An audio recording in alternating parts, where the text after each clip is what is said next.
Is that okay? I guess we can start. My name is Thomas Renninger. I'm working for SUSE for 6 years now. I've started in the mobile area, therefore I'm still bound to such stuff. Power consumption is already a big topic in the server area, so all this stuff ends on my desk, and even this is marked as a ninja talk. I guess everybody should understand what I'm talking about. It's useful for people to better understand their own the very specific benchmarks, if they're hackers, whatever, and it should be very helpful for people with the laptops to get an idea about the power management features of the processor. This is what I'm going to talk about. I give a quick introduction of the most important power-saving features modern X86 processors have. A quick introduction why there is Cpupower got developed, why there's yet another tool.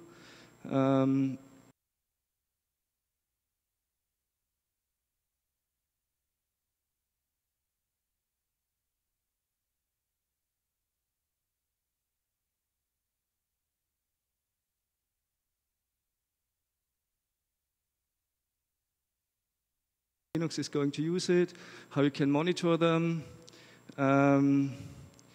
With this information, those guys have to make up their minds themselves to understand whether some variation in the benchmarks might have to do with the Cpupower features or not. And as said, I'm going to introduce some features from scratch that people can understand who are not that deeply involved in this hardware.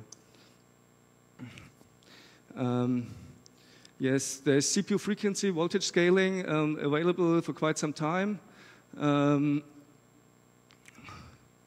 It got enhanced that switching is really quick.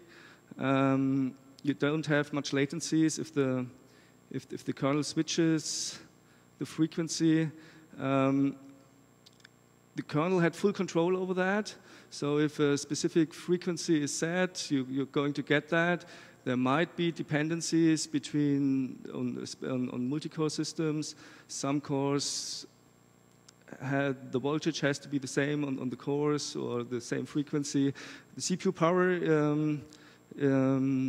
lets you look up these dependencies and how frequencies really switched and so on. Yes, the problem, of course, is to predict whether you have CPU load and whether you have to ramp up the frequency. And you can't predict that. It's hard to predict that before your workload starts. So the current implementation is to poll the current workload. This is done on latest CPUs rather often, about every 20, 30 milliseconds. And if you have constant workload, say you're compiling the kernel for 30 minutes, you have 100% CPU usage, the frequency will be ramped up all the time, you have zero performance loss.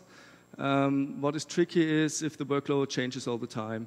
For example, on I/O accesses, you often have waiting states, then the CPU has to process some data it gets from the device.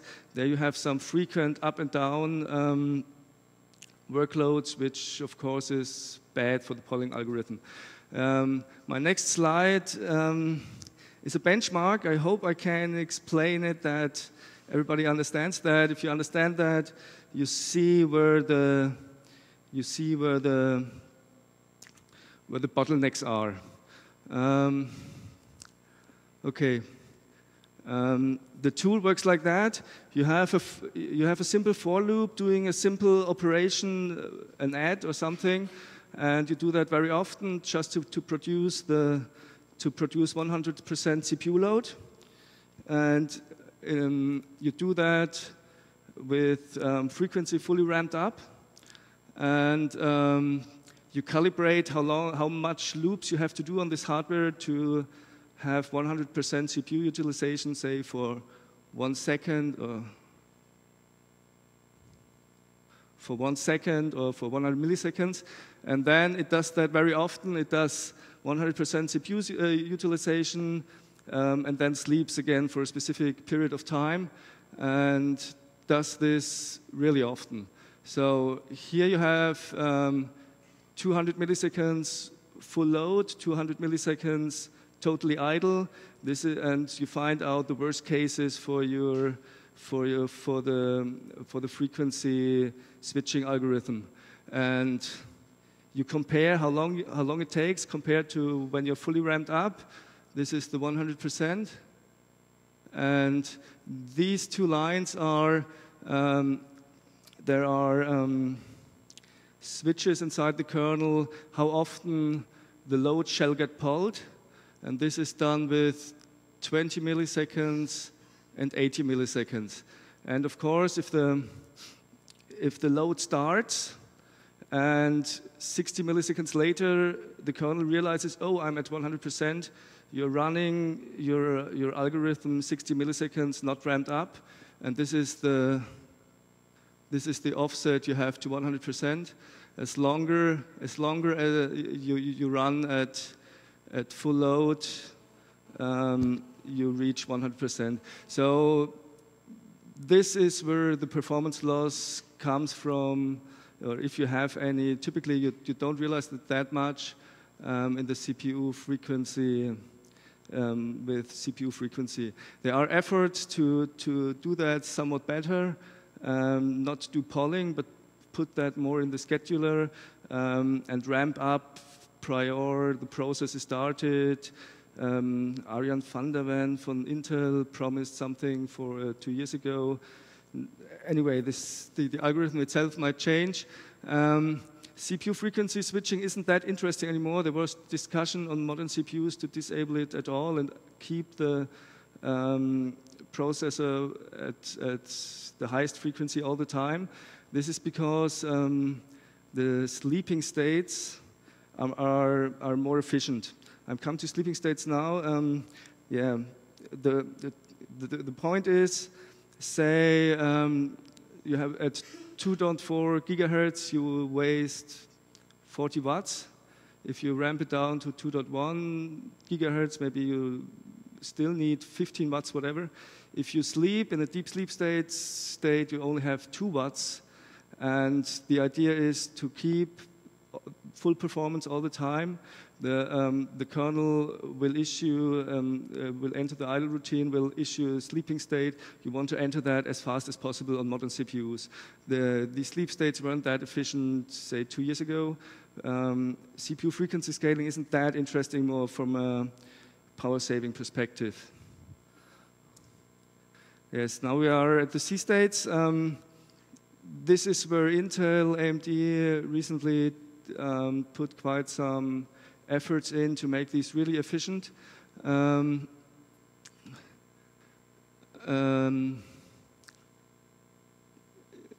Yes, there is C1, it's called hold. You don't have much of power savings. And the deeper the sleep state is, the more hardware is switched off while it sleeps, and the longer it takes until the processor is able to process code again. So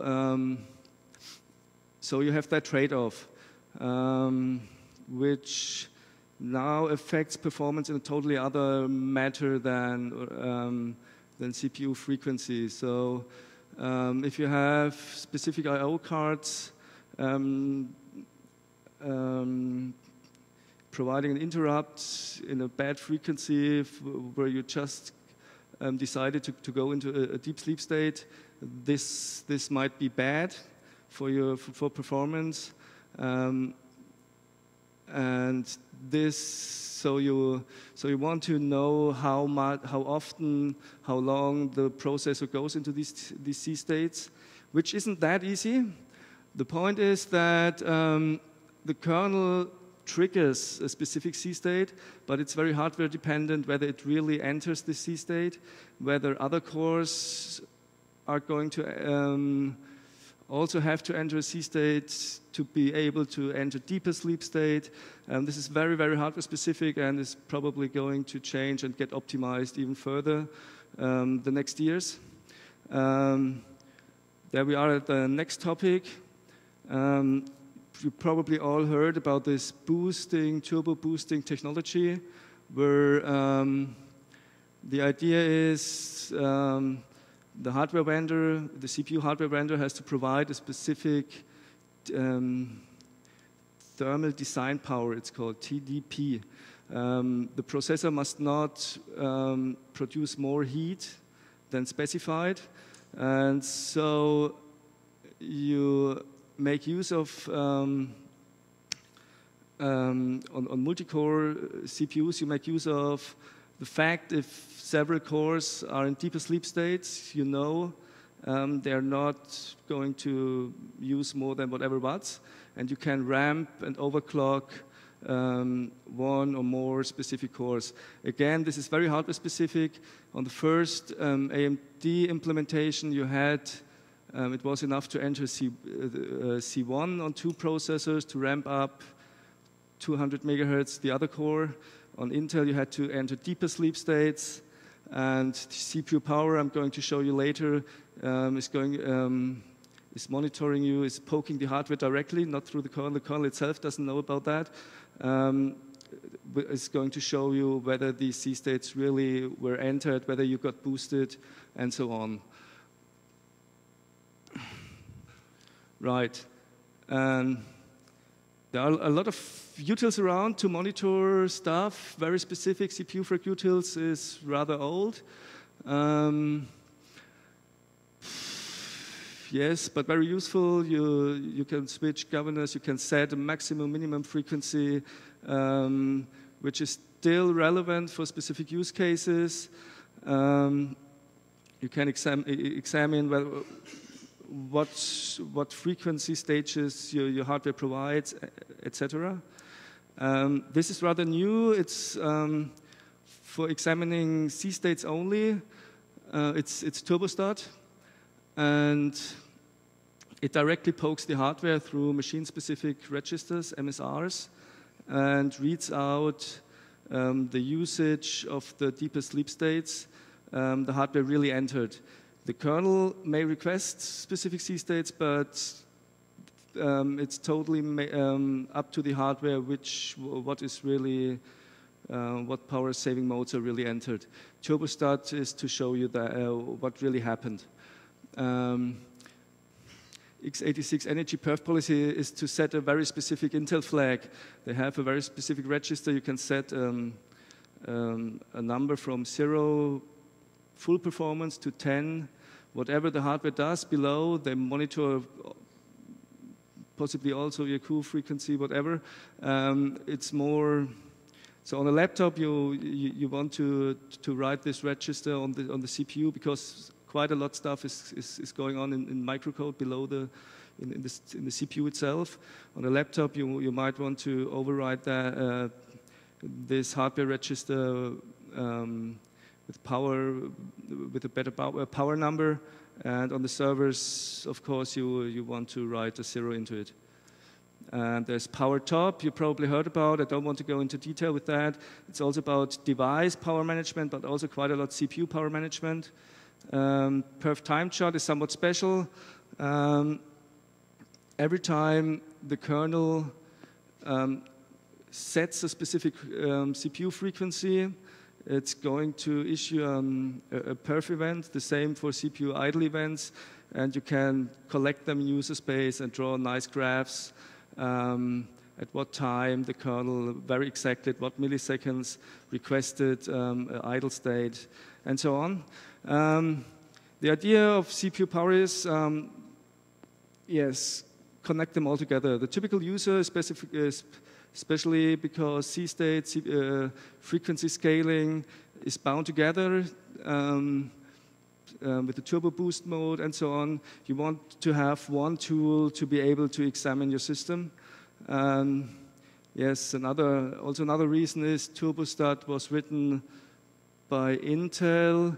There are also AMD registers, but their access totally different, and it was not worth to extend turbostat to make use of the PCI registers. And anyway, so the idea is to provide the CPU fracutils functionality, do a more generic interface for the C-state stuff. It's a plug-in based approach where you can, which can get extended much more easily even for ARM or whatever architectures. Turbostat is very X86 Intel oriented.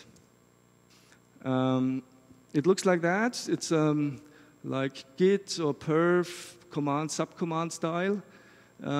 You have Cpupower frequency info set. It's more or less the same than you had with the CPU frequency tools. Yes, you could nearly do an alias on the CPU frequency tool. There's a tiny difference with you can specify which cores exactly you want to monitor. This is interesting if you have 80 cores on a server system and your console flows over. You can specify to only monitor a specific CPU, specific processor package or whatever. Cpupower idle info is new. It simply reads out sysfs kernel exported information about the C states. Whoa! It gets yes, I have to hurry up. Okay. Cpupower info, very specific. Cpupower top simply calls power top. As said, the idea is to have that all together for the users to not have to Google for several tools. You have this all in one. And most interesting for hardware readouts, this is the plug-in based approach. Cpupower some output of this. This is more or less self-explanatory then. What I've done is producing full load on one core with this command, and then simply call Cpupower monitor. It collects the C states or whatever info it can get from this hardware. Which monitors are you get depend on the hardware you're running this on. This is even done on a Xen hypervisor, not on the hypervisor, on the Xen kernel. It still works with a tiny trick. And what you typically want to do is to examine a specific workload, benchmark, whatever, is you just add an executable behind Cpupower monitor, and it executes this command, monitors, collects this data in the background. When the command finishes, it prints out this stuff. So quickly, obviously, this core executes is on full load. Your C0 means active processor is working, but because it's a Intel hyper-threaded CPU, the other core can't enter the deeper sleep states as well. You have dependencies here because only the one core is on full load. This package C state means in the chipset further stuff can be switched off and saving power. Those cannot be entered. What can be entered is the PC2, Sandy Bridge specific, the successor of Nehalem, Sandy Bridge specific power saving mode, the chipset's power saving mode, but only for, I guess this is a 2 processor system. on the core 16 to 31. What still is interesting, this should be boosted. I guess that the maximum frequency isn't 3.4 gigahertz. Boosting is a bit difficult to identify. You just can't read out, yeah, am I boosted right now? The only possibility is to measure that over time, measure the average frequency you were in over a specific time. It's otherwise not possible by hardware restrictions. So I guess this gives a pretty nice overview how people working on specific benchmarks, whatever, analyzing the system, can make use of this. But it can also be very interesting for people who bought a fresh new laptop, wanted to try out, does my system run something in the background?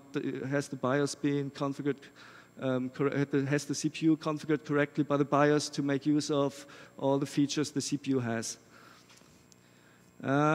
This is a server, a bigger server CPU.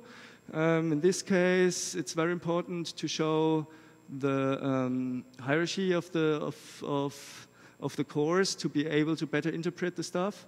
Again, here's the hyper-threaded 2 cores where the 100% load is running. This one can't be boosted. Still, all the frequency is ramped up on the first core. The other cores are down at 1 gigahertz. Yes, this is what the kernel requests. This is what the kernel thinks it requests. It only requests idle states on this CPU, where the full load, where it's fully utilized, and in reality, it may look totally different, very hardware specific, might change on the next, whatever Haswell or whatever Ivy Bridge is the next one, it might look different. This is on an AMD machine, what I've said, this does only exist, this monitoring on Cpupower. It reads out this information from PCI space, therefore it can also be read if a specific core is offline, software offline, if someone is involved in that. A very nice bit I found was this Northbridge P1. It's a very AMD-specific counter. It tells you whether the whole Northbridge could enter a deeper sleep state. And this also depends on the graphics core to enter a power mode.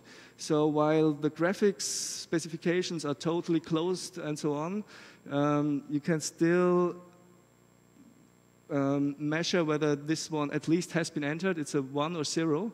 I realized that with the open source graphics driver, when I tried this out, maybe it's some time ago already, hopefully it works now. With the open source graphics driver, this one was not entered. With the FGLAX, you get a 1 here, and this might explain another 15, half an hour battery lifetime. And yes, also very interesting was, even if you restrict the, you can't see it here, but if you restrict the idle states to which the kernel requests to C1, this will get overwritten by this CPU family. It will still enter internally deeper sleep states. This is interesting to know if you have some varieties in or want to explain a specific phenomenon you see. These are, yes, I have to finish. These are the monitors that exist. This is just kernel readout, what the kernel requests. The other one are very hardware specific. You need the specific registers on the hardware that they get active. I'm finished. Yes, and this is what I'm thinking about, could still be added. And so I'm finished. Thank you very much. That's it.